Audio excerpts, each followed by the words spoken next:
आलमी यौम बांस के ज़िमन में हनमकुंडा में वाक़ एक पार्क में एक तकरीब मुनक़्क़द हुई। इस मौके पर गवर्नमेंट चीफ व्हिप हुकूमत तेलंगाना डी विनय भास्कर के अलावा दीगर मुकामी कायदीन और अहम शख्सियात ने शिरकत की। इस मौके पर मुनक़्क़दा तकरीब से खिताब करते हुए गवर्नमेंट चीफ व्हिप विनय भास्कर ने अवाम को बांस से तैयार अशिया का इस्तेमाल करने पर जोर दिया। ప్రపంచ వెదురు దినోత్సవం సందర్భంగా ప్రపంచవ్యాప్తంగా కూడా అనేక దేశాలలో ఈ కార్యక్రమాలు ఘనంగా వైభవంగా నిర్వహిస్తున్నటువంటి ఈ సందర్భంలో తెలంగాణ రాష్ట్రంలో కూడా అనేక ప్రాంతాలలో కుల వృత్తులపైన ఆధారపడుతున్నటువంటి వెదురు తయారు చేసి వస్తువులు తయారు చేస్తున్నటువంటి వారు ఘనంగా అనేక ప్రాంతాల్లో ప్రదర్శనలు నిర్వహిస్తున్నటువంటి ఈ సందర్భంలో ఈ చారిత్రాత్మక నగరంలో కూడా వాళ్ళు తయారు చేసినట్టు వెదురుతో తయారు చేసినటువంటి అన్ని వస్తువులు కూడా ప్రదర్శించడం జరిగింది। ఈ సందర్భంగా వారు గౌరవ ముఖ్యమంత్రి కేసీఆర్ గారిపై నమ్మకంతో వారు మనసున్న మహారాజు కాబట్టి అనేక కుల వృత్తులకు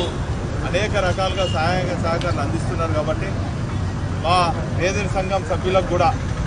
సబ్సిడీ పైన బొంగు అందియటం, కార్పొరేషన్ ఏర్పాటు చేయటం, అదేవిధంగా అనేక రాయితీలు ప్రకటించి కమ్యూనిటీ హాల్ నిర్మాణం చేయటం, ఇవన్నీ కూడా కొన్ని సమస్యలు ప్రభుత్వం దృష్టికి తీసుకురావడం జరిగింది। ఖచ్చితంగా ఈ ప్రభుత్వం ప్రజల ప్రభుత్వం సమాజంలో ఉన్నటువంటి పేద బడుగు బలహీన వర్గాల కోసం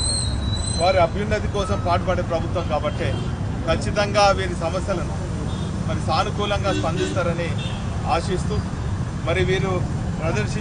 తయారు చేసిన వస్తువులను ప్రదర్శించేదానికి మరి ఖచ్చితంగా ఈ టౌన్ హాల్ను కూడా ఒక వారం రోజుల పాటు ఈ కార్పొరేషన్ ద్వారా వారికి ఇవ్వడం జరుగుతుంది। ఇదే కాకుండా